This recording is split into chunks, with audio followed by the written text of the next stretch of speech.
Hello everyone and welcome back to the video. In today's video, we're going to be talking about Port Priority, a premier tournament that happened this past weekend with top talent from across the world. And for our top 16 finishers, you're going to have Riddles, T, Lima, and Anathema in 13th, Tweak, Pocket, Hurt, and Cola in 9th. In 7th, you're going to have Mudes and Kananabe. 5th is Umeki and Light. 4th is Ken. 3rd is Akola. 2nd is Mia. And winning the entire thing was SONIX. So we got to talk about some upsets, and there was a lot of them. The biggest one of the tournament, maybe not in terms of numbering, but just in terms of shock factor, is Spargo out at 17th, losing to Ken and Riddles. So it's not like he lost to anyone bad. Ken and Riddles are both top 20 players in the world, but it's another underperformance from Spargo, and pretty much at this point, uncontested, he is knocked out of that conversation for number 1 in the world, and I would for sure have Mia as the second best player in the world. Can he take that title back by the end of the year? Yes, there's definitely a chance, but I think him shooting for number 1 just isn't going to happen anymore. Even if Akla does have an underperformance, which I don't think that he will, Spargo's still going to have that 65th at SmashCon and a couple other tournaments where he hasn't done super well. So that's a little bit unfortunate. You're going to have Tweak with another 9th place, losing to Kananabe, and Light gets double Fox this tournament. Honestly, not that bad of an underperformance, but he was a top 8 seed and didn't get top 8, so it is one. Other underperformances at 17th place are going to be MK Leo, Gluttony, Osimo, and DeBuzz. Now for MK Leo, that's his 3rd tournament in a row where he places a little bit lower than you expect. Ends up losing to Kananabe and Mude, so Mude is able to get that revenge from Genesis. It's unfortunate. I don't know what is going to be the solution for Leo, if it's going to be a different character, if it's going to be just resetting from the game mentally. I don't know what he's got to do, but something isn't working out, unfortunately, for him. Gluttony as well. This is his worst placement of the entire year. The only tournament before this that he missed a top 8 at was Battle of BC, where he ends up getting 9th place. So this, I would say, is a pretty big deal. He's still a top 5 arguably player in the world. Ends up losing to Beast Mode Paul and T, but yeah, does feel a little bit bad right there. Osimo ends up losing to Akla and Tweak. It's honestly not that big of a deal because he's lost to 2 top 5 players in the world, arguably, but it is a little bit weird to not see him in the top 16. And then DeBuzz as well ends up losing to Cola and Lima. Again, not super shocking in the losses, especially for Cola. DeBuzz has always struggled versus Cola. Cola just kind of took a little bit of a break, and once he came back, that record seems to be holding strong. So all of these players you would expect to see in the top 8, especially Gluttony and Spargo, but this tournament had some killers. And there was a handful more underperformances, and I'm just going to list them off really quick. You got Kurama getting 25th, losing to Ken and Anathema. Neo getting 33rd, losing to Anathema and Tweak. Yara getting 33rd, losing to MVD and Kurama. Big D getting 33rd, losing to SONIX and Gluto, which is maybe the unluckiest bracket you could have possibly had. Even though Big D is historically very good versus Gluto, they're still both potentially top 5 players in the world, so can't feel too bad about that one. You're going to have Zomba getting out at 33rd, losing to Umeki and Kirash. That's a Kirash. We'll talk about him in just a little bit, but that is an underperformance from Zomba, and I would argue that he was the best player in America before this event. Now it's a little bit more up in the air with Light getting a top 8 placement, Tweak getting a 9th place, so makes that little discussion for number 1 and NA a bit more interesting. And then finally, you're going to have Shootone falling out at 49th, losing to Skinny the Pooh and Tarek. So another really nice win under Skinny the Pooh's belt, but this might be Shootone's worst ever placement in Smash Ultimate history. Now, there's a handful of players that I want to highlight that overperformed that didn't quite get into the 16, and my main ones are going to be Kirash, Sho, and Beast Mode Paul, but I want to give quick shout-outs to Apollo Kage, Skinny the Pooh, and Myaxi. Now, Myaxi was the 551st seed of this event, ends up placing 33rd. The reasoning for that, though, is that she made a new account. Originally, she was the Fox player known as Felix, who is very, very good, and she is still very, very good, and this is an amazing placement, but it's not as big of a deal seeding-wise as it initially seemed. Skinny the Pooh, another tournament where he just gets a massive win, that big win over Shoot on Game 5, as well as taking a set over Peanut, who had beaten Kurama in their last encounter, and then finally, you're going to have Apollo Kage, who ends up getting 25th. Nothing crazy, actually ends up placing his seed, but he was just so close versus both Akola and Mudes, especially Akola, at least that's more impressive for me. He was very close to taking that set, and if he was able to, this tournament would have turned out entirely different. I really think Apollo Kage is just so close, right on the edge of being on that next level of play, and once he breaks that barrier, he's going to be unstoppable.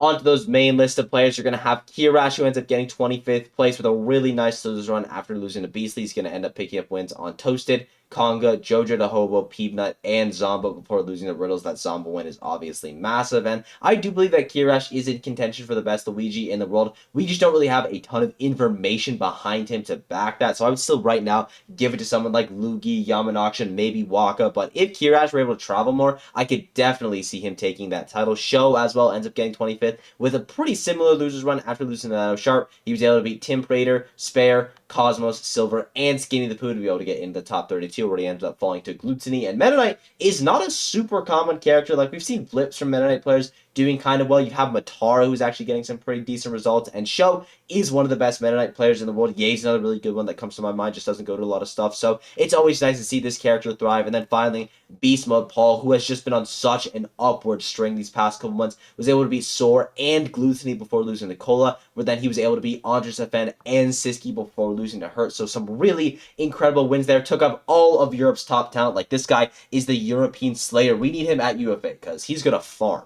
Let's get right into the top 16. Our 13th place finishers are going to be Riddles, Lima, T, and Anathema. Now, Riddles, technically, this is an underperformance as he was the 9th seed, but it's nothing terrible. He's able to get wins on Seabrick, Beastly, Geist, Kirash, and most notably that Spargo, and that Spargo win is amazing for him, and then ends up losing to SkyJ and Mude. That is twice in a row that Riddles has lost to SkyJ. Overall, he is still winning in that head-to-head. It's going to be 3-2 in Riddles' favor, but that is something that's pretty interesting to know. And then Mude and Riddles. Mude has always been pretty good in that matchup historically, so there's nothing super shocking there. And to be able to get a Spargo win is really nice. It's a little bit lower than you maybe like to see from Riddles, but it's not the end of the world. Lima, another stellar performance from him, was able to get wins on Quick, PK Chris, Shattuck, and DeBuzz, only losing to Hurt and Pocket. The Hurt loss you can't feel too bad about at all because that is arguably Bale's worst matchup. Then had a very competitive set with Pocket. Definitely could have seen him taking that. He's just been doing super, super good these past couple months, ever since Rising Ground, which was the last major that he went to. But what can I say? That's 2 majors in a row where I have been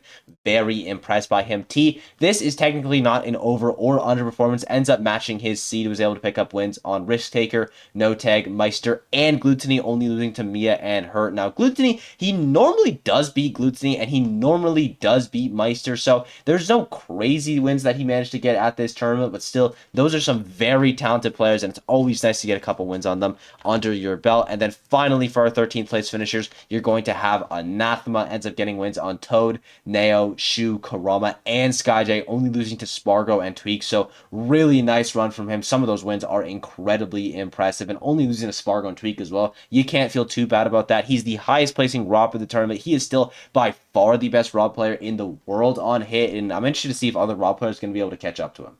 In 9th place, you're going to have Cola, Hurt, Tweak, and Pocket. Cola, this is his second event back, and his second event back where he has performed extremely well with an SPR of +3 this time around, picking up wins on Thedium, Alice, Beast Mode, Paula, and DeBuzz, only losing to SONIX and Mude. Now, he does technically slightly benefit from that Gluttony upset, but that doesn't take away how impressive this run really is. And I think if Cola is consistently going to events, I could see him being back to a top 10 player and really putting Roy back on the map. You're going to have Hurt, who ends up placing his seed with wins on RM8, Rocky, Lima, Beast Mode, Paul, and T, only losing to Light in Game 5 and Umeki. And I was very impressed by Hurt that he was able to place his seed. When it's your first time traveling abroad, there's a lot of external factors that could definitely hemorrhage your play, and Hurt didn't seem to be affected by that too heavily, which I think is super, super important for a competitor as young as he is. And I really hope that we just get to see more of him because he's just so, so good at this game. By far the best Snake in the world. Tweak, I already kind of talked about how he had a slight underperformance, but it is still 9th place at a P tier, so you can't be feeling too bad about it. It's just relative to how good he is as a player. Ends up getting wins on Shu, then he loses a Game 5 set to Kananabe, then beats Neo, MVD, Osimo, and Anathema before losing to Light. Sephiroth did a lot of work this tournament. That combination of Sephiroth and Diddy both really pulled their weight this time around, and even though he does get double Fox, I don't think it's the end of the world. Honestly, Tweak's roster isn't super good versus Fox. I don't think Sephiroth does great versus Fox. Diddy Fox might be even, but I would have it as slight Fox winning, but also he beat Light on their last 3 encounters. Light just happened to win it this time around. That Shu was on the other foot, and then Kananabe was just playing out of his mind, so not the end of the world for Tweak. And then finally in 9th place, you're going to have Pocket picking up wins on Double D, Tarek, Skinny the Pooh, Meister, and Lima, only losing to SONIX and Kananabe. I think people have forgotten how good Pocket truly is at this game. He's got a 1st place at the Big House 11, 2nd place at October, only losing to Ouch. Like, this guy is still incredibly talented and one of the best players in America. He just hasn't been going to too many majors. On to the top 8, and I gotta say, this was a very weird top 8 because you had 2 Sonics, 2 Foxes, and 2 Peaches, as well as a Peach and a Fox Ditto for loser 7s, and the result of that are going to be Umeki and Light coming out on top, so that means that Kananabe and Mudes ended up getting 7th place. We'll start off with Mudes. He was able to pick up wins on Juice, Geist, Beastly, Apollo Kage, MK Leo, Riddles, and Cola for 7th place, only losing to Osimo and Umeki Game 5 in the Ditto as well. And I've got to give Mute some massive credit. He has become one of the most consistent players in America. In 2022, you would never hear anyone say that, even towards the start of 2023. But when you look at an event like this, where you got Spargo getting 17th, the Buzz getting 17th, MK Leo, Riddles, Tweak, none of those players appearing in the top 8, yet Mute is constantly getting into these top 8s. He's constantly getting solid performances, and he's got to be feeling incredible about figuring out his consistency as you. So massive props to him for that. And our other 7th place finisher is Kananabe, picking up wins on Smirk, E-Dog, Tweak, MK Leo, and Pocket, only losing to Ken and Light. And as I said earlier on with Hurt, this was Kananabe's first tournament traveling abroad, and he did not disappoint, overperformed. And for anyone that was doubting Kananabe's skill, if he's as good as Light, I feel like that question has kind of been answered. Obviously, Light is still a little bit ahead. I mean, he did come out on the Ditto, but Kananabe has proven himself internationally in his first debut, and that's got to be feeling amazing. He is so talented.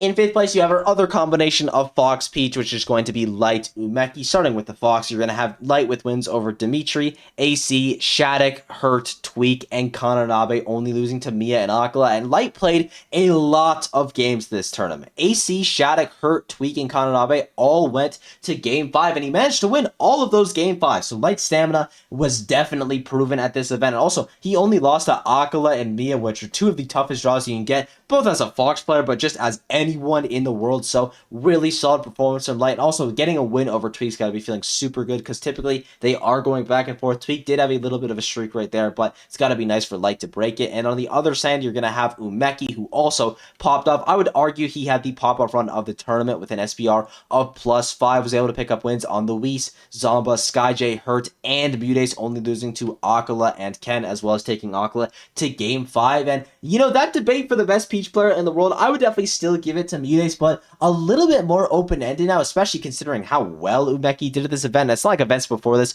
were bad, and this was like the first time he's done well. Generally, he's getting 17th, 13th places in Japan. Very consistent player. Not one that you always see in the top 8, but if he's able to keep doing these performances, maybe travel down to NA a little bit more, where apparently it's free to get into these top 8s, I could definitely see him being ranked higher.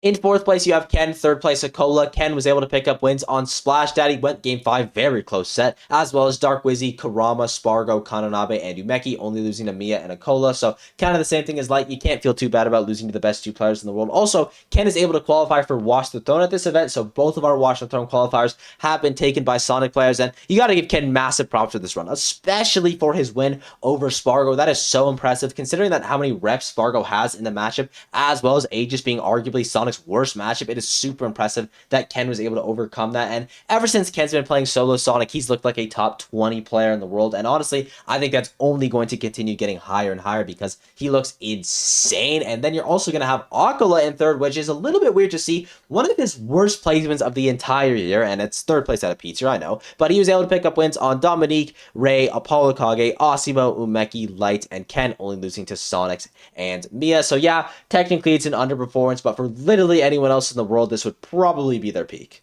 Our grand finalists are Mia in 2nd and SONIX in 1st. Now, Mia was the 2nd seed, so technically nothing crazy here, but still a very impressive run, getting wins on Pokepen, Frog, Gact, T, Light, Ken, Akala, and SONIX, only losing to SONIX twice, once in Winners Finals and once in the Grand Finals reset. Also, may I add, he only dropped games to SONIX and Akala, which is just crazy. Mia is so good. Definitely a top 2 player in the world, I would argue, especially after the slight underperformance from Spargo. And Mia's just been on such a hot streak. If it weren't for his blemishes at the start of the year, I heavily believe that he would be in contention for #1 in the world. And I think he still is in contention for #1 in the world. I just don't know if he's going to be able to get it because of those early performances. But going into 2024, he is looking like one of the best players in the world, and someone that is poised to be the best in the world. Sorry, my mic cut there, but our grand champion is going to be SONIX. Managed to defend from Japan because no one else at this event could. He was able to pick up wins on Capsize, Naito Sharp, Big D, Pocket, Cola, Akala, and then got 2 wins over Mia, only losing once to him in the grand finals. And I think this is a very important tournament for SONIX, not only because he won, but before this, we've never seen him play Akala, and we've never seen him play Mia. Now we've seen him play versus both of these players, and he won versus both of them, 3-0ing Akala as well. And I think that's very important, because if SONIX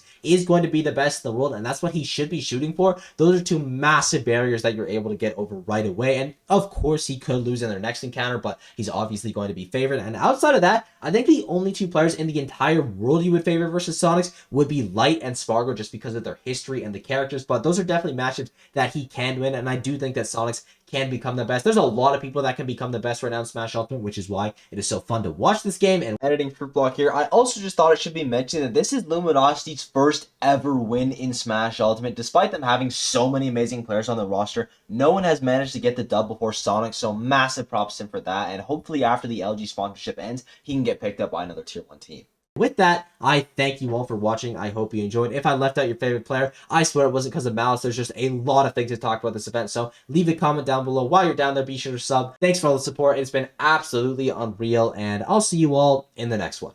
Bye-bye.